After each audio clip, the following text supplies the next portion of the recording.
que eu leve a esperança a muitos corações, mesmo que eu pregue a humildade, a paz e a bondade a todos os irmãos, mesmo que eu fale do Evangelho, da dor, do sofrimento, da luz e do perdão, mesmo que eu faça caridade, se eu não tiver amor, nada adianta não. Mesmo que eu faça caridade, se eu não tiver amor, nada adianta não. Mesmo que eu ensine a doutrina como luz divina por toda a imensidão, mesmo que eu fale de Jesus, de Deus que nos conduz aos braços de Maria, mesmo que eu faça tudo isso, que assuma o compromisso de ajuda ao irmão, mesmo que eu faça caridade, se eu não tiver amor, nada adianta não. Mesmo que eu faça caridade, se eu não tiver amor, nada adianta não.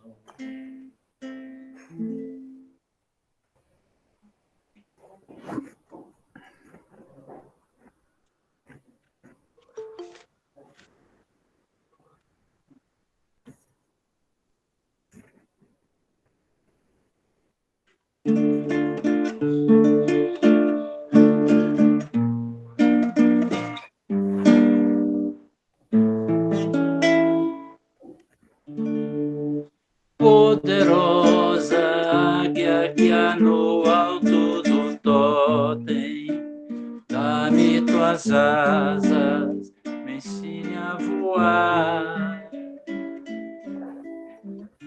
cruzar os horizontes, vencer montes e mares, com a luz do saber, pela virtude de amar.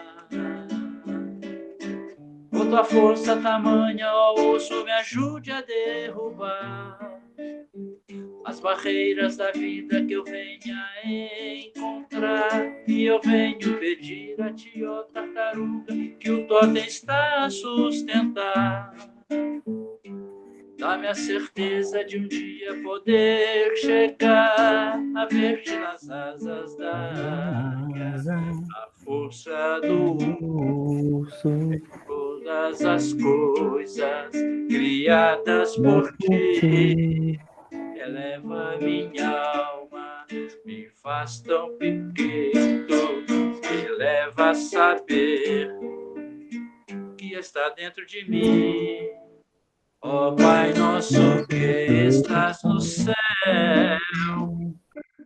santificado seja o teu nome em favor de todos. Ó Pai nosso que estás no céu, santificado seja o teu nome em favor de todos nós.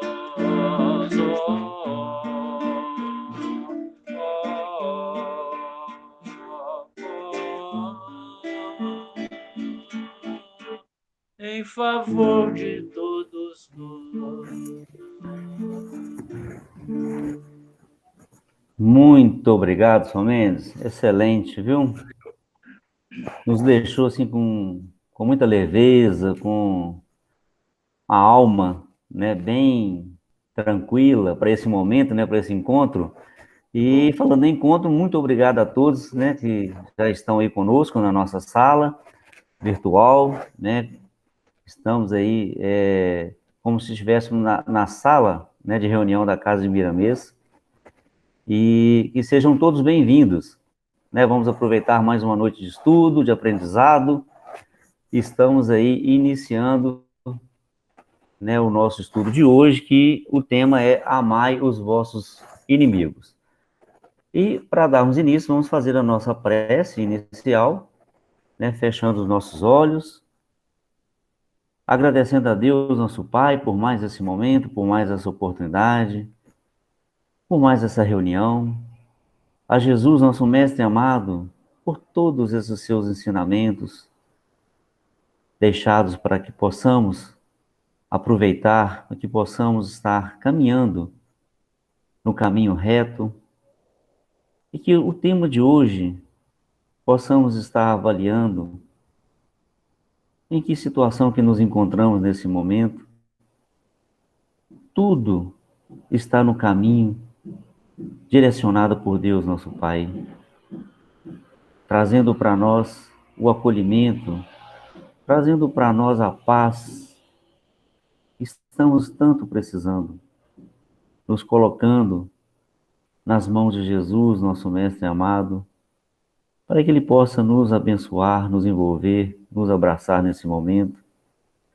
A cada família que se encontra aqui representada, que os seus trabalhadores abnegados possam estar na nossa frente, no nosso lar, harmonizando, trazendo a paz, o equilíbrio, a harmonia, que possa também estar frutificando as águas das casas, aquelas colocadas nas jarras, para os benefícios de cada um dos nossos irmãos. Que a nossa reunião seja uma reunião tranquila, de aprendizado, contando com o envolvimento dos amigos espirituais, auxiliando nosso palestrante, trazendo as melhores intuições, para que possamos absorver o tema de hoje para a nossa evolução, para o nosso crescimento. Que assim seja. Bom, meus amigos, convidamos então o Wagner, nosso companheiro, que já se encontra presente, que vai trazer para nós o estudo. Boa noite, Wagner. Boa noite. Seja bem-vindo, Wagner. Obrigado. Deixamos Estamos você aqui à já. vontade aí, viu? Já pode Ok. assumir aí. Estamos preparando aqui já para compartilhar a tela e vamos iniciar Ok. pedindo o amparo da espiritualidade superior para que possamos trazer aqui essa noite aquele melhor estudo possível, né? E que as mensagens aqui trazidas possam estar ajudando a todos. Enquanto você prepara aí, Wagner, só lembrando, né, os nossos amigos que se encontram aí na sala e podem participar, né, levantando a mãozinha ou escrevendo uma pergunta que no final aí nós vamos passar aí para o Wagner para que a gente possa trazer, né, elucidação e dirimir, né, todas as dúvidas que forem colocadas aí. Ok, pessoal? Ok, então iniciamos aí com essa figurinha, né? Que eu encontrei na internet, muito interessante. Amar os inimigos, um cordeirinho oferecendo uma flor para o lobo, né? E, na verdade, por que eu quis colocar essa figurinha?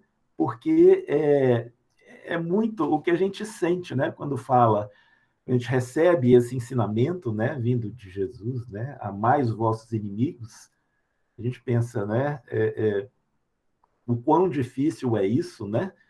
E vamos até ler aqui a passagem que está em Mateus 5, 43, 48, que é a passagem que nos remete a esse estudo. E assim, além de ser bastante difícil, ainda termina assim. Eu vou começar do final, viu, gente? Já termina assim. Sede vós perfeitos, como é perfeito o vosso Pai Celestial. Olha que, né, que coisa infinita, a perfeição do Pai Celestial. Então, vamos lá. Ouviste que foi dito, amarás o teu próximo e odiarás o teu inimigo. Eu, porém, vos digo, amai vossos inimigos e orai pelos que vos perseguem, para que vos torneis filhos do vosso Pai que está nos céus, já que seu sol desponta sobre maus e bons, e cai chuva sobre justos e injustos. Pois, se amais os que vos amam, que recompensa tendes? Não fazem o mesmo os publicanos? E se saudais somente os vossos irmãos, que fazeis de extraordinário? Não fazem também os gentios o mesmo? Portanto, sede vós perfeitos, como é perfeito o vosso Pai Celestial. Então, já é difícil, né, a gente amar os inimigos, quer dizer, perdoar os inimigos, amá-los e ainda sermos perfeitos como nosso Pai Celestial. Mas o estudo que a gente vai trazer aqui hoje, e na verdade nós vamos estar falando sobre o amor-comportamento, que é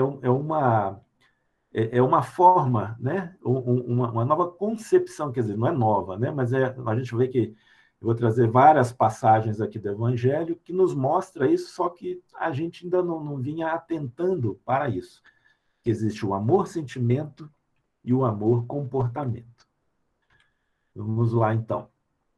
E aí, lá no capítulo 3, do capítulo 12º do Evangelho segundo o Espiritismo, nós vamos buscar aqui um parágrafo 2, né, que está aí na tela, que nos diz o seguinte: amar os inimigos não é, pois, ter para com eles uma afeição que não está na natureza, porque o contato de um inimigo faz bater o coração de maneira bem diferente do de um amigo. É não ter contra eles nem ódio, nem rancor, nem desejo de vingança. É perdoar-lhes sem segunda intenção e incondicionalmente o mal que nos fazem. É nos opor, é não opor nenhum obstáculo à reconciliação. É desejar-lhes o bem em lugar de desejar-lhes o mal. É regozijar-se em lugar de se afligir pelo bem que os alcança. É lhes estender mão segura em caso de necessidade. É abster-se em palavras e ações de tudo que possa prejudicá-los. Enfim, é lhes retribuir em tudo o mal com o bem, sem intenção de os humilhar. Quem quer que faça isso, cumpre as condições do mandamento: amai os vossos inimigos. Então, gente, aqui, né, já começa a nos clarear que, em verdade, nós não temos que ter com o nosso inimigo aquele mesmo amor, que é o amor-sentimento, que nós temos com os nossos amigos, com nossos familiares, nossos entes queridos, né? Mas é uma questão muito mais comportamental. E é isso que a gente vai ver aqui hoje, então, nesse estudo. Esse amor comportamental, como funciona? E a gente começa assim: o amor não é como nos sentimos a respeito dos outros, mas como nos comportamos com os outros. E aí, só para a gente, então, já dar uma clareada no que vem pela frente, a gente tem que abrir os conceitos de o que é sentimento. Então, tá aí, é sensibilidade, paixão, pesar, qualidades morais, disposição afetiva em relação às coisas de ordem moral ou intelectual. Então, veja aí, uma disposição afetiva, né? O sentimento, então, ele envolve afeto, coisa que normalmente a gente não tem pelos nossos inimigos. E o que é comportamento? É o procedimento, a atuação, a conduta. Então, vocês vão ver que a gente pode ter um sentimento, mas a gente se comportar diferentemente desse sentimento, a partir de um desejo de melhoria, a partir da nossa vontade, né? Desejo, o que é? É uma aspiração, é um querer, é uma vontade. Então, nós que aqui estamos, com certeza, todos nós que estamos aqui neste momento, se aqui estamos é porque nós queremos nos melhorar, nós queremos a reforma interna, nós estamos buscando isso, né?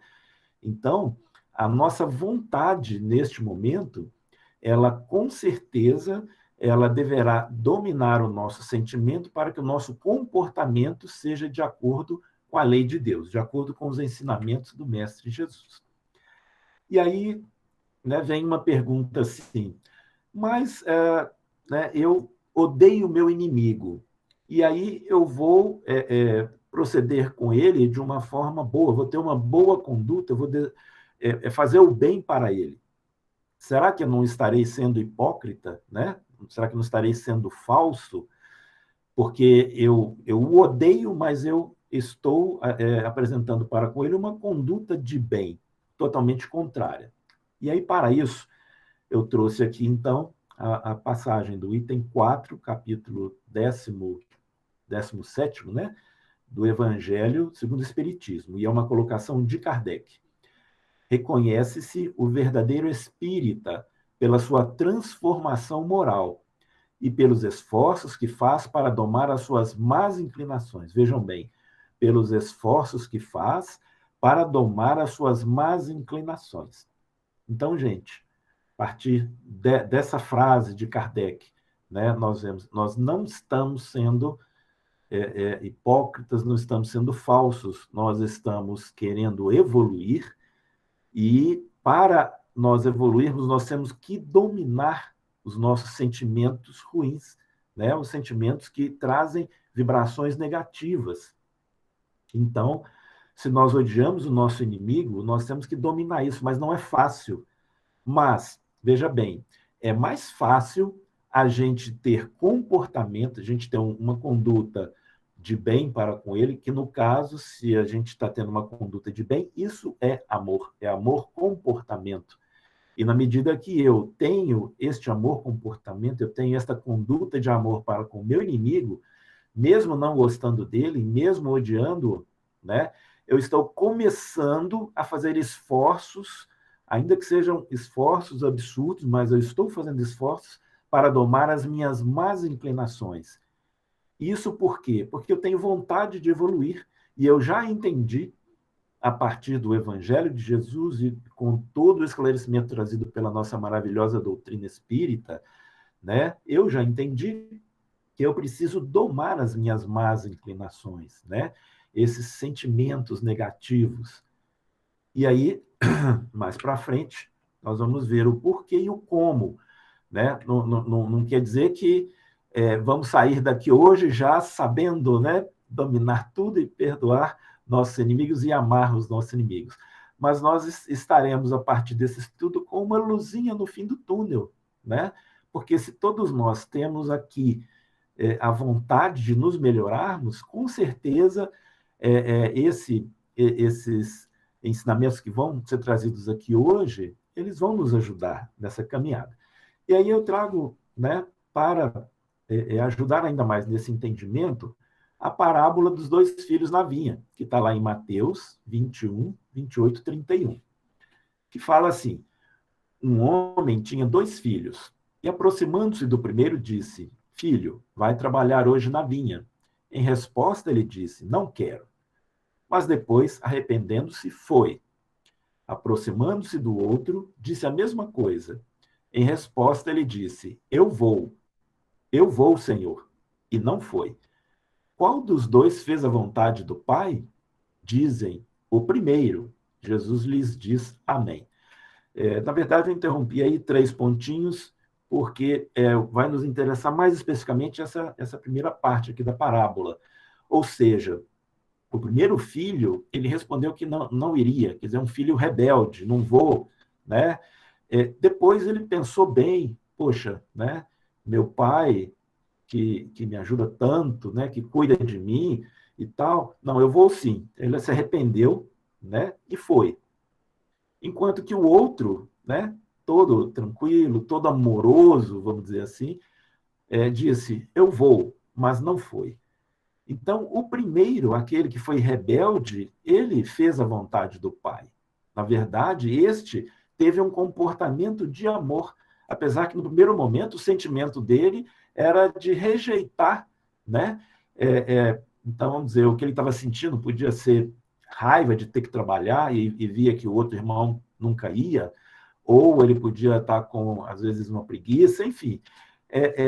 Ele estava com algum sentimento que no primeiro momento ele disse não, mas depois ele pensou bem, arrependeu-se e foi. Então, o comportamento dele foi mais amoroso do que o outro, né? Que quando o pai lhe pediu, ele se abriu todo, vou sim, pai e tal, mas enrolou e não foi. Então, essa é uma passagem que começa a nos mostrar essa questão do amor-comportamento. Mas, mais ainda do que essa passagem, estou trazendo aqui os 10 mandamentos. E eu transcrevi aqui exatamente os 10 mandamentos, conforme está lá no capítulo 1 do Evangelho segundo o Espiritismo. E conforme está lá, extraído do Êxodo 21:17. Não vou ler tudo, porque não precisa, todos nós conhecemos, mas cada um deles fala de comportamento e não de sentimento. Então, vou resumir assim, né? Sou o Senhor vosso Deus, que vos tirei do Egito da casa de servidão, não tereis diante de mim outros deuses estrangeiros. Comportamento. Não fareis imagem esculpida.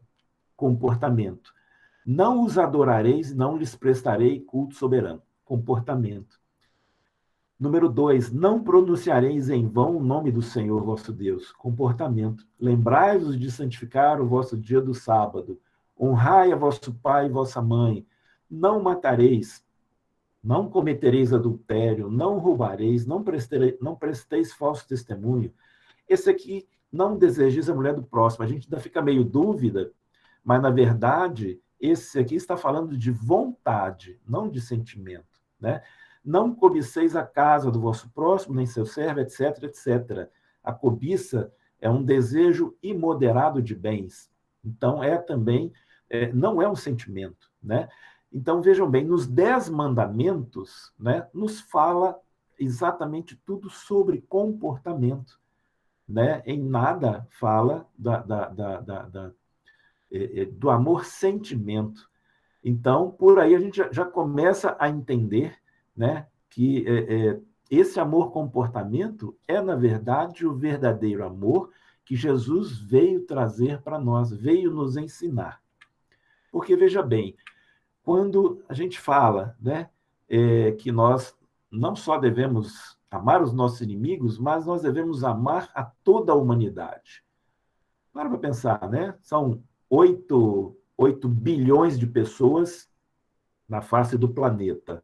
Como que eu vou conseguir amar 8 bilhões de pessoas? Eu não preciso ter amor-sentimento pelas 8 bilhões, mas eu posso ter amor-comportamento. Tudo o que eu fizer que for para o bem da humanidade, eu vou estar amando a toda a humanidade, né?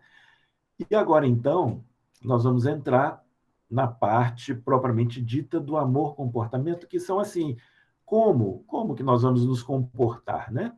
E assim, todos eles são muito óbvios, mas nem sempre a gente para pensar. Então, a primeira dica, né? Ter paciência, que é o quê? Mostrar autocontrole. Então, quantas vezes a gente fica impaciente, mas a gente precisa ter autocontrole, controlar isso. Para quê? Para criar um ambiente seguro em torno de você, onde, se alguém cometer erros, não será advertido de forma grosseira. Veja bem, muitas das vezes nós nós conquistamos, vamos usar essa palavra, conquistamos inimigos, porque nós mesmos fazemos coisas que o está desagrada outra pessoa, e a gente vai fazendo, por fim, aquela pessoa se torna nosso inimigo. Porque aí, quando ela está muito chateada conosco, ela faz algo contra nós, e aí a gente revida, e aí acaba virando, né, uma inimizade de várias vidas, né? Então, se nós procurarmos criar um ambiente seguro em torno de nós, onde os erros não serão advertidos de forma grosseira, falando assim na forma popular, nós não vamos caçar bruxas, né? Não tem isso aí, a caça às bruxas, é você querer achar o erro mínimo de todo mundo para poder, né, cobrar aquilo e, entre aspas, colocar aquela pessoa na fogueira, né? Então, não, vamos criar esse ambiente seguro, porque, com certeza, fazendo isso, nós vamos evitar cultivar muitos inimigos. O que mais? Fazer com que as pessoas se responsabilizem por suas tarefas, apontando suas deficiências, no entanto, sem ferir a sua dignidade. E nós, muitas vezes, estamos coordenando alguma tarefa, né? Todos nós somos responsáveis por alguma coisa, somos responsáveis por alguém. Acho que é raro alguém que não se responsabiliza por outro, ainda que de uma mínima forma, né? Então, nós, às vezes, precisamos apontar uma deficiência de alguém que está numa tarefa junto conosco, mas nós não precisamos ferir a dignidade dessa pessoa, né? Nós podemos tratar essa deficiência de uma forma tranquila, né? Sem ferir os sentimentos dessa pessoa. O objetivo da disciplina deve ser a melhoria do comportamento e não a punição. Porque é aquela coisa da caça às bruxas, mais uma vez, né? Que muitas pessoas entendem que disciplinar é procurar, né, caçar as mínimas falhas para poder punir, né? E não é isso. E isso, então, gente, na medida que a gente fizer isso, nós conseguiríamos ter autocontrole, porque normalmente a paciência é em virtude de algo que as pessoas estão fazendo conosco, né? Ou alguma indisciplina. Você vê, às vezes a indisciplina nem é conosco, mas a gente quer entrar e quer ainda assim corrigir aquela pessoa, né? Mas, enfim, podemos fazê-lo de uma forma tranquila, educada, amorosa. Exercer a bondade, ou seja, dar atenção, apreciação e incentivo. Ouvir, né? Ouvir com atenção é a nossa grande oportunidade de dizer ao outro quanto o valorizamos. Aquela pessoa que está em torno de nós, né? Principalmente, gente, tudo isso, né, que a gente está falando aí, principalmente dentro dos nossos lares, né? Porque é nos nossos lares que Deus colocou aquelas pessoas a que a gente precisa ou perdoar alguma coisa, né? Ou precisamos que elas nos perdoem, ou precisamos ensinar alguma coisa a elas. Uma dessas três coisas, com certeza, ou até as três, né?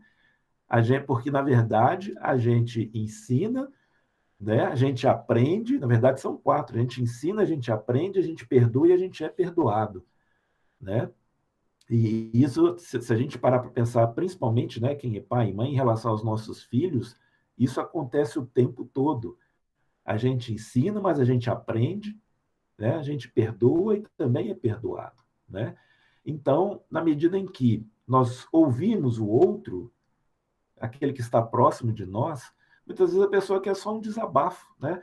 Às vezes a questão de você parar para ouvir o outro pode fazer com que ele, muitas vezes, desista de um autoextermínio, né? E eu lembro sempre, né, daquele trabalho do SOS Prece, que a pessoa, por telefone, às vezes está até pensando no autoextermínio, liga, e a outra pessoa que está no outro lado, se doando ali com amor, vai conversando, e a pessoa desiste do autoextermínio. Então, olha o quanto que ouvir com atenção é realmente uma oportunidade, né? Fique atento para o que as pessoas fazem de melhor. De repente, você começará a ver nelas muitas coisas boas que antes você nem percebia. Porque a maioria das vezes, quer ver sempre o que é de ruim, né? Quer sempre achar alguma coisa para malhar aquela pessoa, ou para até se auto-vangloriar, né? Vejam como eu sou bom, porque eu não cometo aquele erro que aquela pessoa está cometendo, né?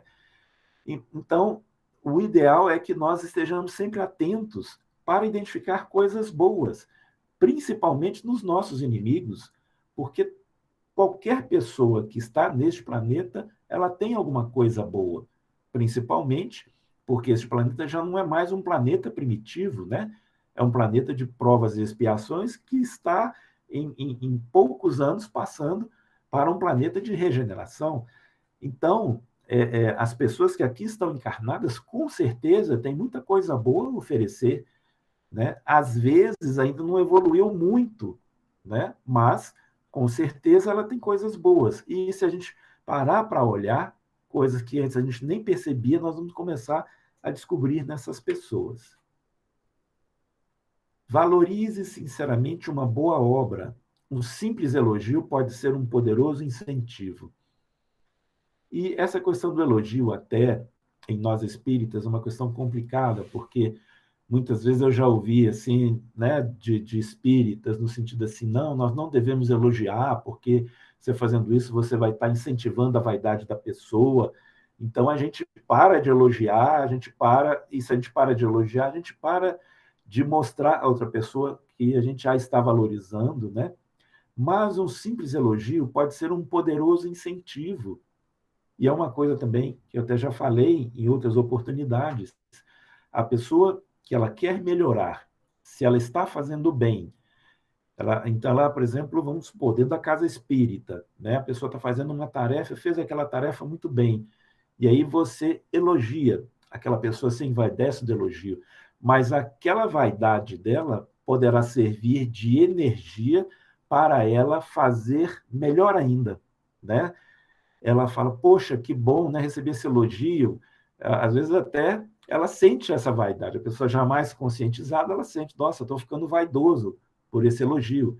Mas aí, em vez de pensar, então vou parar de fazer a tarefa porque eu estou ficando vaidoso, não, eu vou fazer mais ainda, vou melhorar, vou me aplicar mais, porque se é bom fazer essa tarefa, eu sou elogiado, eu sinto uma coisa boa, uma gratificação, que talvez uma vaidade, mas eu transmuto essa energia negativa da vaidade para uma energia positiva, que é de fazer melhor ainda essa minha obra.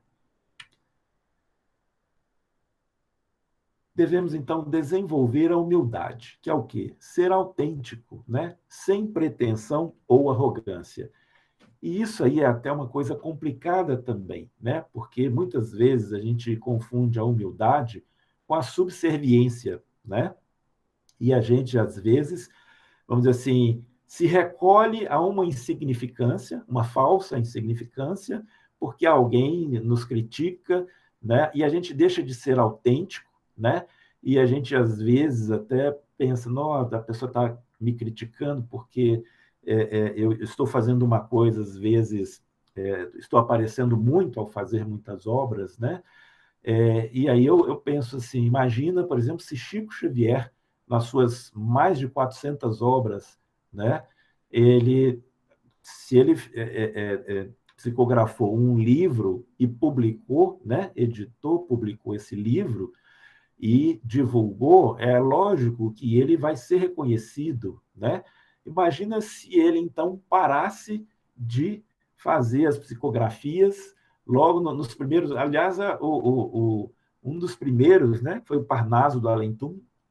Parnaso do Além-Túmulo, ele foi tremendamente criticado, né?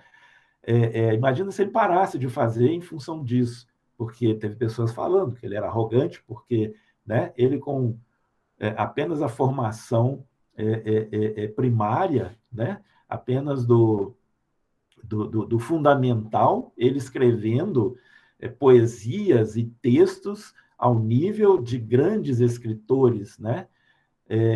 Então, nós devemos ser autênticos, mas sem a pretensão ou arrogância, mas não devemos também deixar que as críticas nos limitem. Então, seja quem você realmente é, descartando as falsas máscaras. Muitas vezes, a gente se cobre de uma falsa máscara de modéstia, né? A falsa modéstia, e, na verdade, não é isso, né? Você é aquilo que você está fazendo, aquilo que você produz, né? Nós somos o produto das nossas próprias obras, né? Mas aí, às vezes, a gente se veste com falsas máscaras com receio, às vezes, de sermos chamados de pretensiosos ou de arrogantes. O orgulho que predomina em nós é enganoso, criando a ilusão de que não somos dependentes das outras pessoas. E aí é o seguinte, aí vem a questão da arrogância, né? A pessoa orgulhosa, arrogante, verdadeiramente arrogante, o que acontece? Ela acha que ela não precisa de ninguém, né? Mas esse orgulho, ele é enganoso, porque até mesmo, vamos parar aqui para pensar, né? O Bill Gates, um dos homens mais ricos do planeta, né? Lá na mansão dele, de manhã, a hora que ele senta para tomar o café dele, aquela mesa com certeza muito farta, o pão que ele vai comer, o padeiro é que fez, né? o café que ele está tomando, ou seja lá o suco que for, né? Ele teve empregados para fazer e por aí vai, né? Então, mesmo o homem, dos, né? Ele já foi o mais rico do mundo, agora ele não é mais, acho que ele é o quarto, é o quarto mais rico do mundo, mas mesmo um dos homens mais ricos do mundo, ele depende das pessoas, né? E, diferentemente, e aí eu vou usar duas figuras da mesma época, né? Eu falei do Bill Gates, vou falar agora do Steve Jobs, né? Os dois são, né, meio que disputando espaço ali no mesmo tempo em relação à informática, aos computadores, aos softwares. Já contrariamente, no caso do Steve Jobs, né? O orgulho dele, né, a arrogância dele foi tamanha que ele acabou sendo, inclusive, demitido da própria empresa que ele construiu, porque a empresa cresceu tanto, vieram muitos acionistas, os acionistas acabaram tirando ele da própria empresa. Depois ele voltou e tal, mas isso é uma outra história. E aí, né, vamos dizer, comparando essas duas figuras aí de vulto, né, nós vamos entender que, de repente, o Bill Gates, de repente, ele parece, pelo menos é o que passa, ele foi mais humilde, enquanto que o outro, né, Steve Jobs, ele já foi mais orgulhoso, mais arrogante, a ponto de que as pessoas não queriam nem entrar no elevador com ele. Mas seguindo em frente. Nenhum de nós sabe tudo ou tem tudo. A arrogância é uma pretensão desonesta. Ninguém é tão rico que não precise dar ajuda. Ninguém é tão pobre que não possa prestar alguma ajuda. Então é isso, gente. Todos nós precisamos de algo, precisamos de alguém, por mais rico que sejamos no planeta, né? Rico materialmente.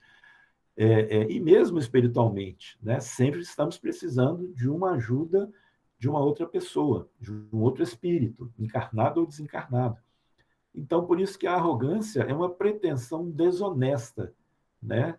Ela não é verdadeira, ela é ilusória.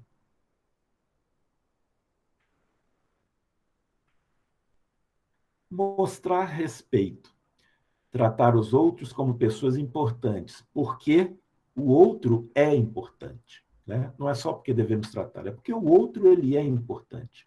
Porque nós, como acabamos de ver, nós estamos sempre dependendo de outros para N coisas. É só a gente olhar para o nosso lado, né? Esse celular que estamos usando, esse computador, enfim, tudo que está em torno de nós, raríssimas coisas fomos nós mesmos que fizemos. A maioria, grande maioria, 99%, nós compramos pronto, alguém fez para nós. Então, nós dependemos de alguém para fazer, para nós nos trazer esse conforto. Deus nos criou a todos simples e ignorantes. Se hoje estamos um pouco mais conscientes que outros, já estivemos antes na mesma posição primária de evolução. Veja bem, nós temos que nos conscientizar disso, né? Todos nós, e inclusive Jesus e todos os espíritos, né, mais elevados, todos passaram pelo mesmo nível primitivo de criação, simples e ignorante, né? Nenhum anjo, nenhum santo, nenhum Cristo, ele já nasceu pronto, né? Todos os espíritos foram criados simples e ignorantes. A diferença é a idade, né, de nós enquanto espíritos. Veja bem, comparando aí, Jesus, que é o espírito mais evoluído que passou sobre a face do planeta e que é, inclusive, o governador do planeta. É sabido que ele tem a gente não sabe quantos, mas ele tem mais de 4 bilhões e meio de anos, né? Eu vou dar um chute. Eu acredito que eu devo ter uns 10 mil anos. Imagina, né? E mesmo assim, me achando um espírito muito velho, hein? 10 mil anos. Jesus tem mais de 4 bilhões e meio de anos. Por que a gente sabe disso? Porque no Evangelho de João, logo no início lá, né, no primeiro capítulo, é dito que quando Deus estava criando a Terra, ele chamou o Verbo para ajudá-lo nisso e entregou a responsabilidade do planeta a ele. E esse Verbo é o próprio Jesus, né? Então, olha só, se quando a Terra foi ser criada, há 4 bilhões e meio de anos atrás, naquela época, Jesus já era um Cristo, né? Então, sabe-se lá quantos bilhões de anos, além dos 4,5, né? Enfim, todos nós passamos por todas as fases de evolução, né? Cabe a nós, então, ao lidarmos com um espírito menos evoluído, né? Lembrarmos que nós passamos por aquilo também, ou seja, mostrar respeito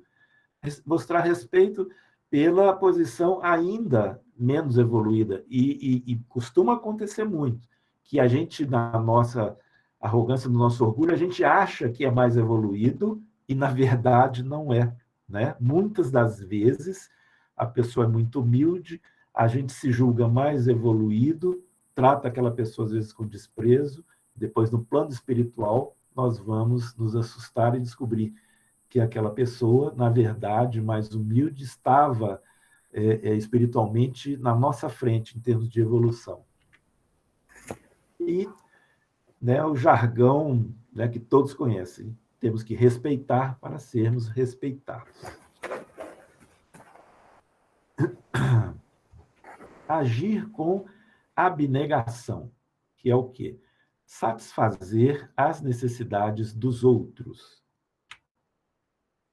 A abnegação é o sacrifício voluntário dos próprios desejos, da própria vontade ou das tendências humanas naturais em nome de qualquer imperativo ético. Veja bem, e aqui, então, o amar os inimigos, né, está totalmente aqui dentro, né? Nós temos que ser abnegados, nós temos que sacrificar voluntariamente, né, aqueles desejos de nos vingarmos do nosso inimigo, né, de desejar, temos que evitar desejar o mal dele, né? Nós temos que controlar esses desejos, né? E pela nossa própria vontade, nós temos, então, que, em nome de um imperativo ético, e que imperativo ético é esse? A lei divina, né? Em nome da lei de Deus, que é o imperativo ético, nós devemos controlar nossa vontade em sacrifício voluntário para amarmos o nosso inimigo. Repetindo, ainda que nós não tenhamos por ele o amor-sentimento, que é o amor que a gente tem pelos nossos pais, filhos, irmãos, entes queridos, né?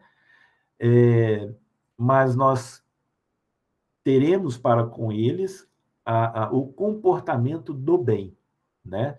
É difícil, com certeza, mas quando a gente passa a olhar a questão do amor como amor-comportamento, né?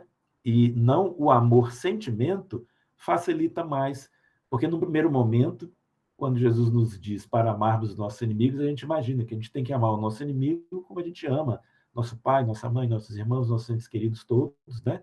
E não é por aí. O início do nosso estudo lá, né, quando a gente trouxe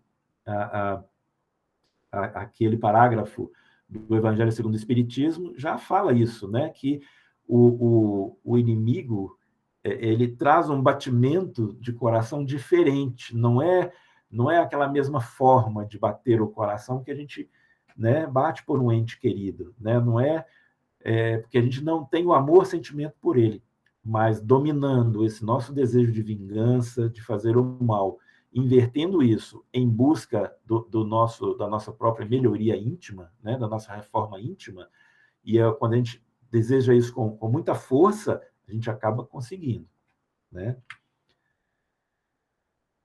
Satisfazer as necessidades dos outros, mas não as vontades. Isso é importante, hein? Esta é a verdadeira abnegação. Quem não sabe doar fica sempre devendo. Veja bem, isso acontece muito, principalmente nas tarefas de caridade, né? As pessoas, às vezes, que estão ali na tarefa da caridade, muitas vezes, elas não entendem o que seria a necessidade do outro. E, muitas vezes, aquela pessoa carente, ela se apresenta com determinadas vontades, mas essa necessariamente não é a necessidade dele, né? Então, a verdadeira abnegação, a gente tem que saber reconhecer o que é a necessidade e o que é a vontade, porque Deus também faz isso conosco. Deus só nos dá aquilo que é de nossa necessidade, não o que é da nossa vontade, né? Dando um exemplo aqui.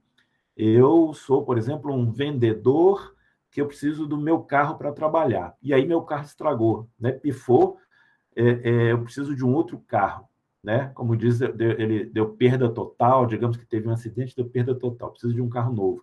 Aí eu vou orar a Deus, Senhor, dai-me uma Ferrari para que eu possa continuar o meu trabalho. Deus vai dar a Ferrari? Não vai, né? Mas ele vai dar um carro que ele vai me encaminhar um carro que vai me ajudar naquela minha necessidade de trabalho, e que com certeza não é uma Ferrari. Mas é isso, muitos de nós, às vezes, nós temos uma necessidade, mas nós oramos ou nós pedimos ao outro aquilo que é da nossa vontade, né? Então, a verdadeira abnegação é satisfazer a necessidade do outro, mas, atenção, não satisfazer a vontade. Porque, veja bem, quando você vai satisfazer a vontade, possivelmente você vai doar e ainda vai ficar devendo. O oposto da abnegação é o egoísmo, que significa primeiro eu, depois os outros. Quer dizer, isso aí não tem mistério, nem precisa comentar muito, né, sobre o egoísmo. Então, a abnegação é exatamente o oposto do egoísmo. Conceder o perdão, que é desistir de ressentimento quando prejudicado. E aí, então, principalmente, né, amar os inimigos, esse amor começa pelo perdão, né? Porque às vezes eu ainda não consigo desejar o bem para ele, não consigo fazer nada de bom para ele ainda. Mas eu tenho que começar, se eu quero me melhorar nesse sentido, né, eu tenho que começar concedendo o perdão a esse inimigo, né? Desistindo desse ressentimento. Então, como? Fazendo a oração do perdão para essa pessoa, né? Que é uma das orações que está lá no último capítulo do Evangelho segundo o Espiritismo, né? Tem lá várias orações formatadas, uma delas é essa oração do perdão, né? Então, fazer essa oração do perdão para aquela pessoa que eu considero meu inimigo, e a gente vai fazendo, e isso funciona sim, porque você começa, ao ficar repetindo aquela oração para si mesmo, e na oração você vai falar que você deseja o bem para aquela pessoa, você começa a mudar os seus conceitos mentais, a sua vibração interior, né? E ao começar a mudar essa vibração interior, vai melhorando tudo, as coisas vão se abrindo, você vai começando a conseguir enxergar coisas boas nele, e ao fazer isso, de repente, você começa a desejar o bem e começa até a fazer o bem para aquele inimigo. Não é fácil. Talvez da nossa busca à perfeição, como, né, Jesus nos disse lá, naquela fala inicial, sermos perfeitos como o Pai. Então, na verdade, ele está nos indicando para que nós busquemos isso, né? A perfeição tal qual é o Pai, isso como meta. Mas nós sabemos que isso é uma meta com prazo infinito, porque Deus é de infinita bondade, é de infinita tolerância, de infinito tudo, né? Então, a nossa caminhada rumo a Deus, ela é infinita. Então, é uma meta, né, que nós devemos colocar, mas que colocássemos, né, que nós buscássemos a perfeição de Jesus, por exemplo. Ainda está muito longe. Vamos buscar aqueles atos, né, de bondade e de perdão, por exemplo, dados por Chico Xavier, por Madre Teresa, etc., e outros grandes vultos aí espirituais. Mas nós temos que realmente colocar ali um padrão para a gente poder seguir, né? Mas conceder o perdão desistindo do ressentimento quando prejudicado.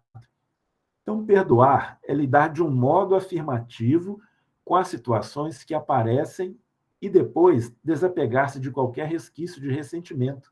Desapegar-se. O que acontece? A gente fica apegado ao ressentimento, a gente entende que a gente tem que vingar, né?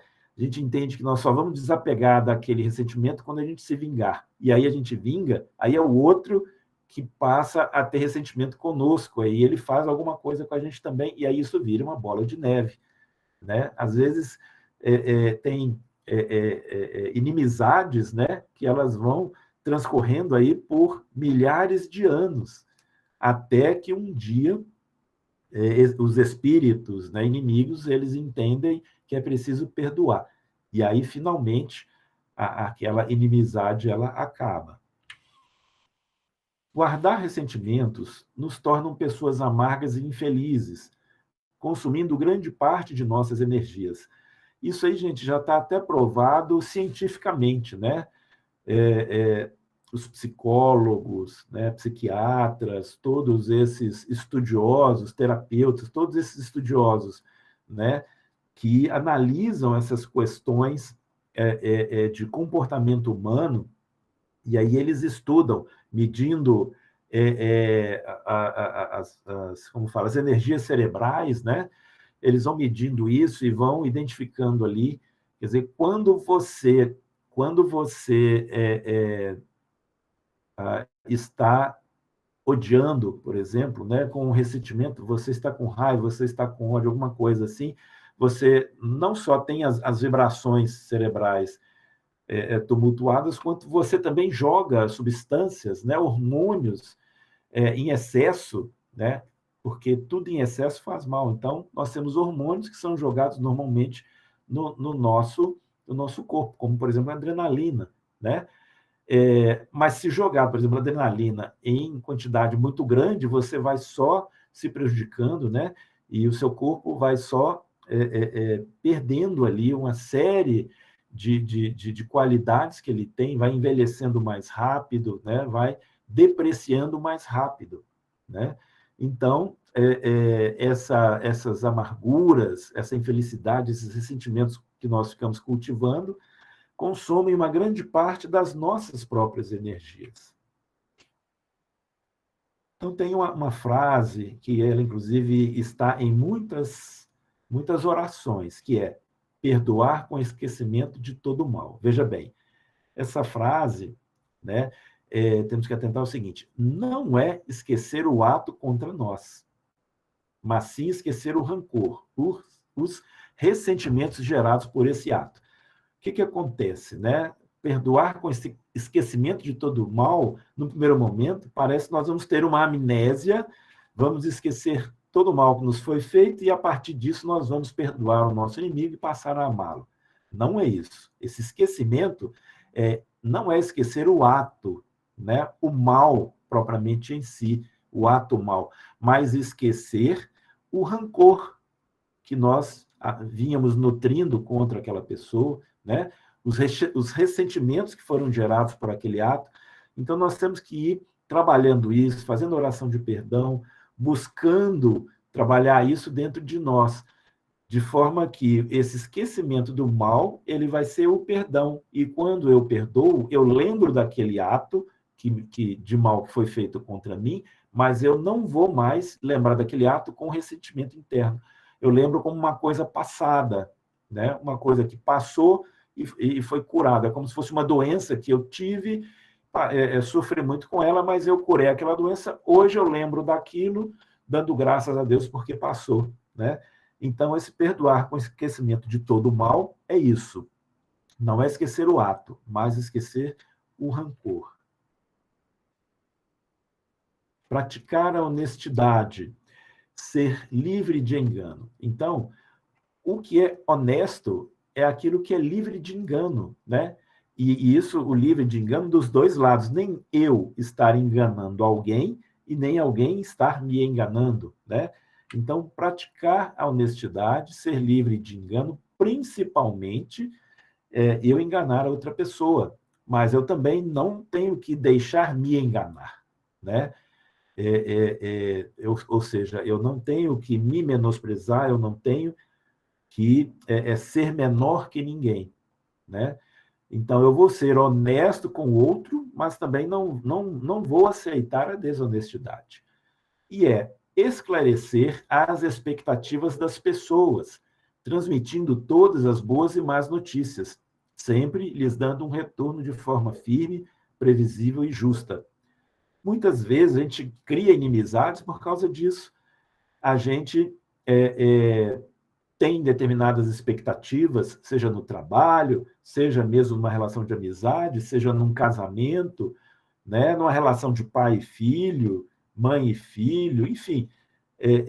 Nós precisamos esclarecer, nós temos que deixar claro o que nós esperamos, quais são as expectativas que nós temos a respeito daquela pessoa. E, para isso, nós temos que transmitir, seja o que é bom ou o que é mal, né? Nós temos que ser sinceros, mas sempre lembrando, sinceridade com educação, com tranquilidade, sem arrogância. E sempre dando um retorno para aquela outra pessoa de uma forma firme, previsível e justa, né? Então, se a gente clareou para a pessoa uma expectativa, ok, está claro, mas aquela pessoa não atendeu ou atendeu, nós temos que dar esse retorno. Fulano, isso aqui você ainda falhou, né? Vamos lá, vamos... a pessoa fez um relatório, né, por exemplo, para me apresentar. Esse relatório, se eu tenho uma linha aqui que precisa melhorar, o resto está muito bom. Quer dizer, você pode e deve elogiar aquilo que ficou bom, né? Mas pede, não, isso aqui ainda precisa dar uma melhoradinha. Então, é uma forma, né, tranquila, justa, de você estar, por exemplo, corrigindo alguma coisa, né, que não atendeu a sua expectativa, mas de uma forma tranquila. Wagner? Sim. Nós chegamos aqui no nosso horário, né, das perguntas. Certo. Vou te interromper um pouquinho aí. Sim, fica à vontade. Nós tivemos comentário, tá? Sim. Que foi da Tânia, né, que ela colocou sobre um momento que você falou do elogio. Sim. Que o elogio, né, vem a atrapalhar, que a pessoa vai sentir seu ego ali massageado, né? E acaba atrapalhando. E ela colocou que ela enxerga sob uma outra ótica, né? De ponto que a pessoa recebe o elogio, né? Que isso aumenta a responsabilidade dela, que ela tem que continuar fazendo a sua mudança. Certo. Okay? Esse é o comentário dela. E um outro bem interessante que nos acrescentou aqui também no nosso estudo foi da Maria José, que você falando do perdão. Sim. Ela trouxe para nós, né, no livro Evangelho segundo o Espiritismo, né, no capítulo 28, que é a coletânea de preces, né, a prece sobre o perdão, que está no item 47. Ótimo. Isso certo? É interessante, porque nem todo mundo, às vezes, chegou, né, nesse ponto aí com atenção, e essa prece também, se a gente não prestar atenção, a gente, às vezes, passa por ela e nem percebe que ela é uma oração do perdão. Porque, se eu bem me lembro, acho que não tem o título lá como sendo uma oração do perdão, né? Não me lembro bem, mas eu estou falando isso por mim mesmo, porque eu passei por isso, assim, né? Passei batido várias vezes e depois, um momento lá, acho que alguém me falou e aí é que eu fui lá ver e estava lá e eu passei a fazer e, assim, realmente foi de grande ajuda em momentos complicados, sabe? Nessa questão aí de inimizade. Isso mesmo. Tivemos aí uma mão levantada aí, mas foi muito rápido. Da mesma forma que ela apareceu, ela sumiu. Ok. Dá tempo ainda. Não sei se foi, né, por um esbarrão, mas quem quiser ainda fazer uma pergunta, dá tempo. Ok. Então, tudo bem. Se surgir alguma pergunta, pode nos interromper. Combinado. Então, aí, aproveitando ainda os 6 minutos que temos, né, sobre honestidade. A honestidade gera confiança, né? É claro, gente, se nós somos honestos, verdadeiramente honestos, porque aquela falsa honestidade que você quer parecer honesto, mas não é, as pessoas descobrem, né? Até porque existe aquela questão que chama de linguagem não verbal, que aquilo que eu falo, né, necessariamente não é o que eu penso. Mas o que acontece? O que eu penso, o meu pensamento, ele é expressado em meus movimentos, em meu corpo. Existe, inclusive, aquele livro, O Corpo Fala, né, que fala exatamente sobre isso, sobre os nossos trejeitos, as nossas formas de cruzar o braço, de movimentar, enfim. a linguagem não verbal, ela transmite aquilo que nós estamos pensando. E é por isso que, muitas vezes, a questão não é o que nós falamos, mas sim o como nós falamos, né?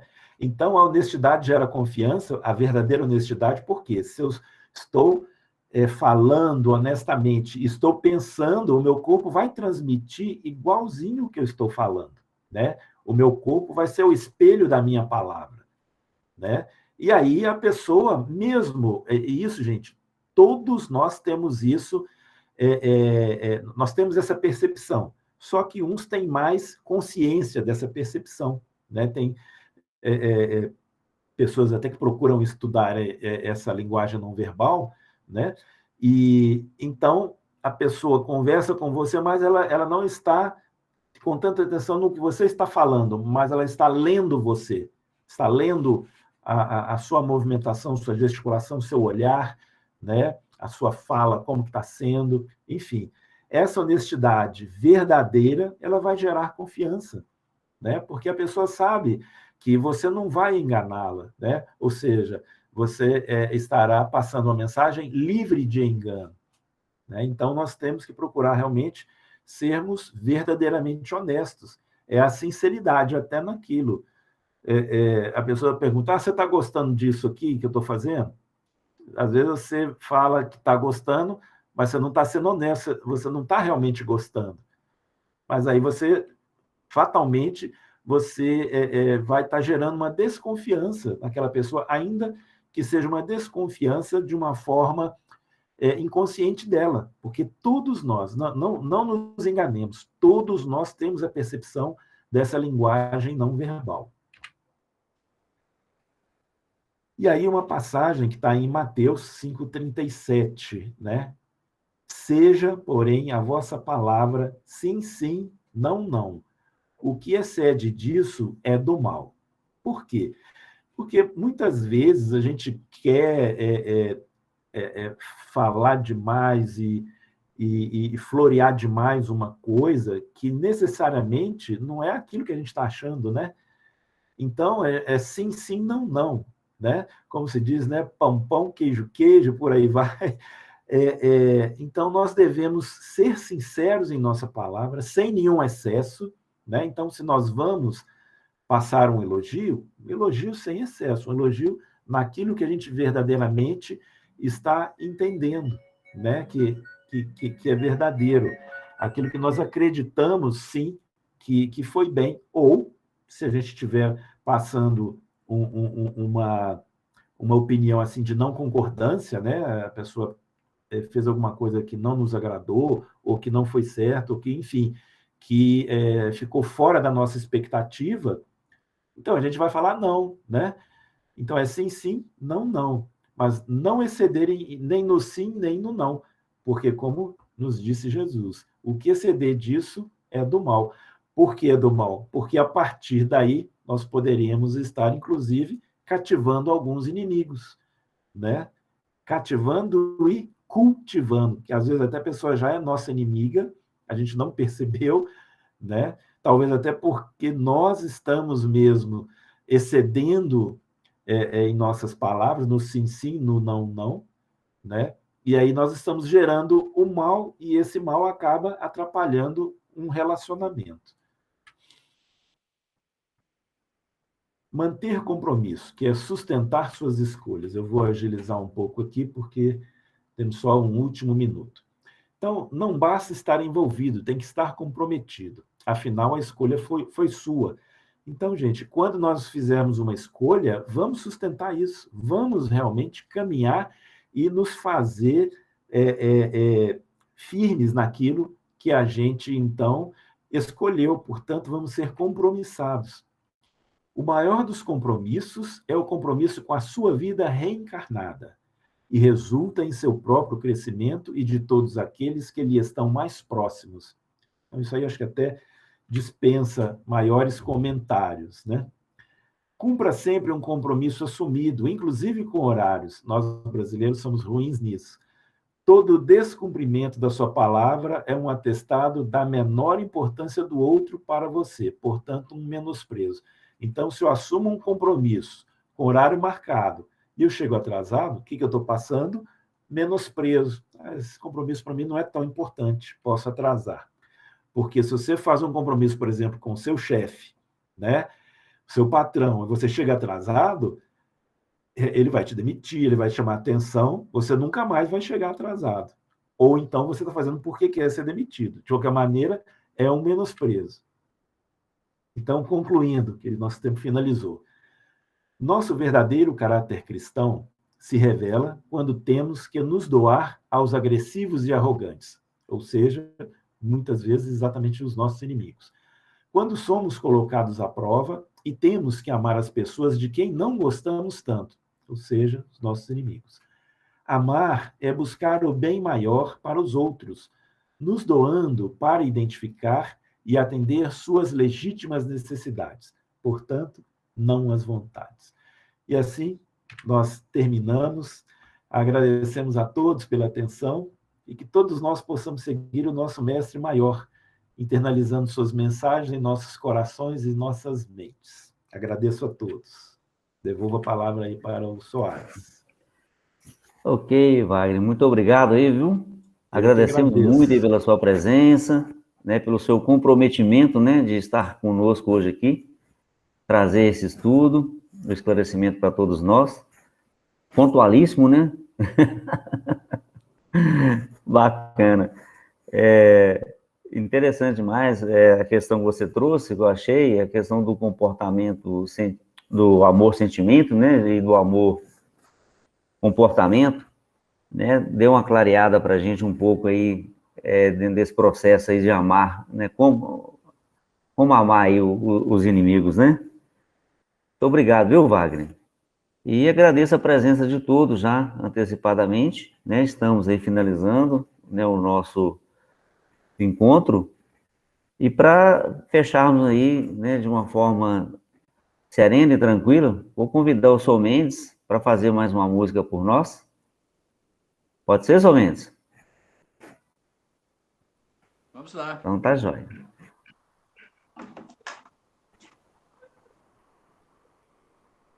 Então, vamos aproveitar o tema, né, o assunto, né, que é o perdão. Vou cantar a canção do perdão. E que essa música, Sol Mendes, seja a prece final por todos nós. Perfeitamente. Escuta, meu irmão, esta mensagem que o Mestre envia com amor. É luz iluminando sua romagem pelos caminhos da dor. Perdoa quem te ofende, calunia, esquece todo mal e encontrará alegria. Perdoar sem por humilhação é ter Jesus no coração. Perdoa com sinceridade e encontrarás felicidade.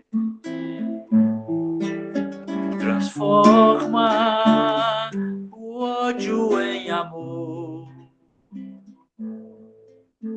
o espinho em perfumada flor.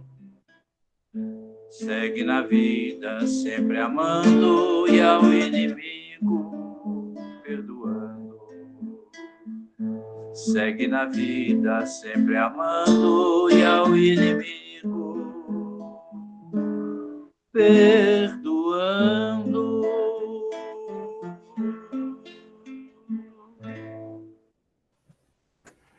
Que a paz do Mestre Jesus possa envolver todos os corações de todos que estão aqui presentes nessa reunião de estudo, que possa alcançar todos os familiares aqui representados, fluidificar as áreas que porventura estiverem colocadas para fluidificação, e que essa paz possa nos envolver a todos, hoje, agora e sempre. Que assim seja. Que assim seja. Muito obrigado, Sr. Mendes. Estão Obrigado. todos convidados, viu, pessoal, para quarta-feira, para mais um encontro, para mais um estudo, né, nesse mesmo horário, tá? De 8 às 9. Parabéns, Wagner, pela palestra, boa palestra, muito boa. Parabéns, Wagner. Até Obrigado. a próxima, viu? Até a próxima. Boa noite a todos. Boa noite. Então, um bom final de semana e até quarta-feira. Um abraço a todos. Boa noite, até quarta.